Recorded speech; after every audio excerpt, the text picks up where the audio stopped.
তুমি সিগারেট খাও? খাই। কেন খাও? এখন থেকে আর কখনো সিগারেট খাবা না। কেন? আমি বলছি তাই। কে আপনি? জানি না।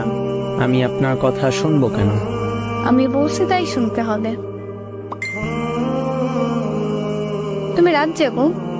জি, প্রতিটি রাতই জাগা হয়। আজকে রাত থেকে ভালো ছেলের মতো তাড়াতাড়ি ঘুমিয়ে পড়বা। বললেই হলো। জি, বললেই হবে। মুখের ওপর কথা বলবা, একদম মেরে সোজা বানিয়ে ফেলবো। এত অগোছালো কেন তুমি? নিজেকে গুছিয়ে রাখতে পারো না? গুছিয়ে নিলে কেউ আবার এলোমেলো করে দিবে, তাই অগোছালো জীবনটাই ভাল লাগে। ও আচ্ছা, তুমি এত উৎসুক না কেন? এমনি। খাওয়া দাওয়া ঠিক মতো কর না? এই তো সকালে প্রায় সময় না খেয়ে থাকা হয়, কারণ ঘুম থেকে উঠি 12টার সময়, পরে বিছানায় থাকি 1 ঘন্টা, দুপুর হয়ে যায়, তারপর ফ্রেশ হয়ে একসাথে দুপুরের খাবার খাই, আবার রাত 12টার সময় রাতের খাবার খেয়ে নিই। এভাবেই চলতেছে জীবন। এত এলোমেলো হয়েছে কিভাবে? মানুষকে বিশ্বাস করে ঠকে গিয়েছি, তাই। ও আচ্ছা, মানুষটা ভুল ছিল, তাই ঠকে গেছো? হয়তো। কিন্তু এরকম ভাবে জীবনে চলে না।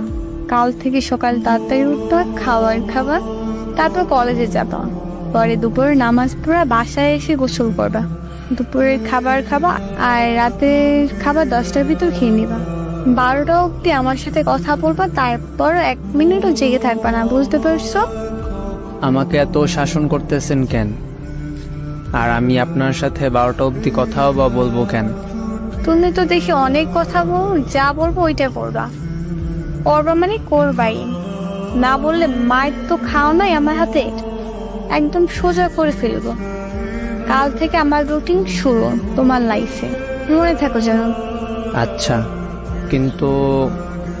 কোনো কিন্তু না, এখন বাই, যা বলছে মনে থাকো যেন। আল্লাহ হাফেজ। আল্লাহ হাফেজ।